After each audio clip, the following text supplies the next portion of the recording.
بسم اللہ الرحمن الرحیم۔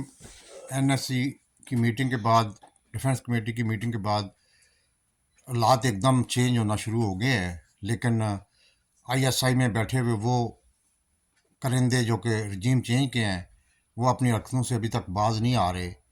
انہوں نے امین اللہ گنڈاپور کو گرفتار کر کے اسلام آباد پولیس کے حوالے کر دیا کہ گولڑا میں کوئی کیس تھا، یعنی کہ جعلی کیس تھا۔ اب میں یہی توقع کرتا ہوں کہ ان کو اس کو ٹارچر نہیں کیا جائے گا، اور خدا نخواستہ ایسی صورتحال ہوگی تو بڑے خطرناک نتائج ہوں گے۔ اور دوسری بات یہ ہے کہ عمران خان صاحب پہ ایک جعلی مقدمہ مجسٹریٹ کی مدیت میں کروایا گیا ہے، یہ بھی بڑا خطرناک مقدمہ ہے۔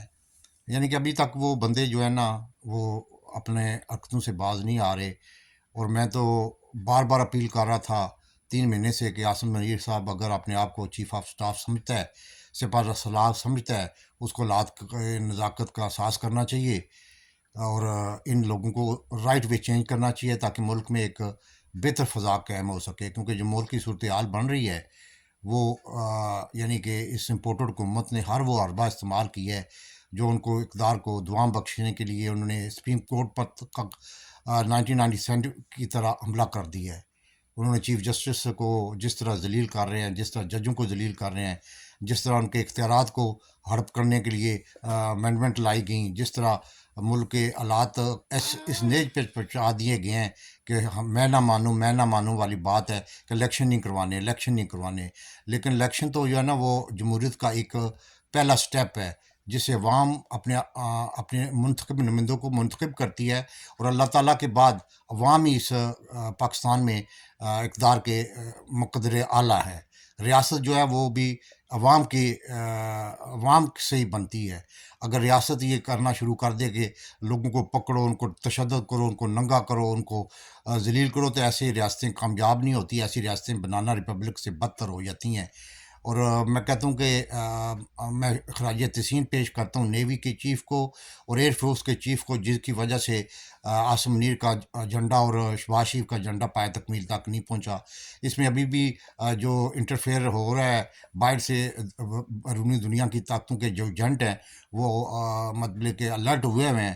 آپ کو پتہ ہے کہ اس میٹنگ سے پہلے ہمارے انکل سام کے نمائندے جو اسلام آباد میں ہوتے ہیں، انہوں نے میٹنگ کی تھی۔ اس میں کیا بات ہوئی مجھے تو نہیں پتہ، لیکن یہ ہے کہ الرٹ ہیں، اور انشاءاللہ تعالیٰ اس میٹنگ کے بعد جو کہ اندرونی خانے جو باتیں ہوئی ہیں وہ باہر تو نہیں آ سکتی، لیکن آہستہ آہستہ آئیں گی، جس سے ظاہر ہوتا ہے کہ پاکستان اب انشاءاللہ تعالیٰ الیکشن کی طرف بڑھ رہا ہے، اور اس میں بہت سے عوامل شامل ہیں۔ اور سب سے بڑی بات یہ ہے کہ عمران خان صاحب تو مرشد بن گیا۔ میں یقین نہیں کریں، اس کو خراج تحسین پیش کرتا ہوں۔ اتنے صبر والا ماں نے بیٹا جنم دیا ہے کہ جو پاکستان کی ہسٹری میں جنم نہیں لے گا۔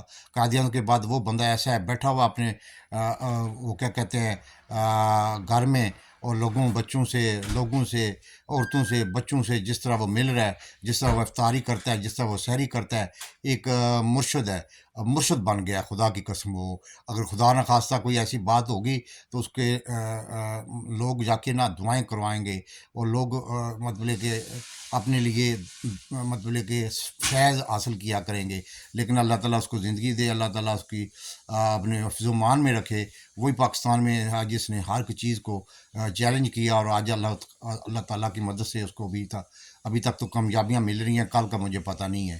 لیکن یہ ہے کہ ابھی بھی جو مافیا ہے وہ سرگرم عمل ہے، اور بیرونی طاقتیں بھی سرگرم عمل ہے، کیونکہ پھل وہی ہے جو پک کے تو جولی میں گر جائے۔ ابھی تک پھل جو ہے نا وہ آہستہ آہستہ مل رہا ہے، لیکن یہ ہے کہ انشاءاللہ تعالیٰ اگر جس طرح عمران خان صاحب واحد بندہ ہے جو اپنی فوج کے ساتھ کھڑا ہو جاتا ہے، اپنی عدلیہ کے ساتھ کھڑا ہو جاتا ہے، جس طرح کا نوٹ عطر منینا نے لکھا ہے، وہ صاف ظاہر ہے کہ چیف جسٹس کو اس وقت نوٹس نہیں لینا چاہیے تھا سو موٹو، جس سے قاسم سوری نے کہا تھا کہ یہ سائفر کے بعد میں اسمبلی کو تحلیل کرتا ہوں، ڈیزالو کرتا ہوں۔ لیکن یہ ہے کہ جو وقت گزر گیا، اس سے بھی بہتری ہو گئی ہے۔ اس کے بعد عمران خان صاحب نے جو اسمبلیاں توڑی تھیں، اس کے بعد جو صورتحال بنی ہے، دنیا کو، بچے کو، عورتوں کو سب پتہ لگ گیا ہے کہ پاکستان میں آئین اور قانون کی کس طرح کی مطلب کہ عمل درآمد ہوتی ہے۔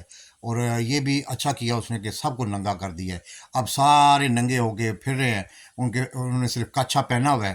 اب کون کس کو گراتا ہے، کون کس کو بچھاڑتا ہے، یہ تو اللہ ہی بہتر جانتا ہے.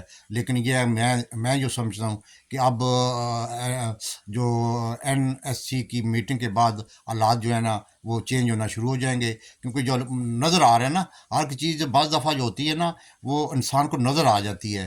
جو بیوقوف آدمی ہیں ان کو نہیں سمجھ آ رہی کہ کیا صورتحال بن رہی ہے. جس طرح کہ مسلم لیگ ابھی تک زبردوز کرنے کے چکر میں ہے، لیکن ان کے ہاتھ سے اب پانی سر سے گزر چکا ہے. اب مریم نواز جو ہے وہ ابا کو شکایت کرے یا چاچا کو شکایت کرے گا، اس کا کوئی فائدہ نہیں. وہ پنجاب میں جو ہے نا 0/0 ہو گئے ہیں، اس لیے ان کو اپنی موت نظر آ رہی ہے. خاص کر خواجہ سعد رفیق ہے، وہ بانگ بانگ کر رہا ہے. وہ کہتے ہیں عمران خان آئے تو وہ زندہ گاڑ دے گا. اب اتنا ڈرا ہوا ہے. پاکستان زندہ باد.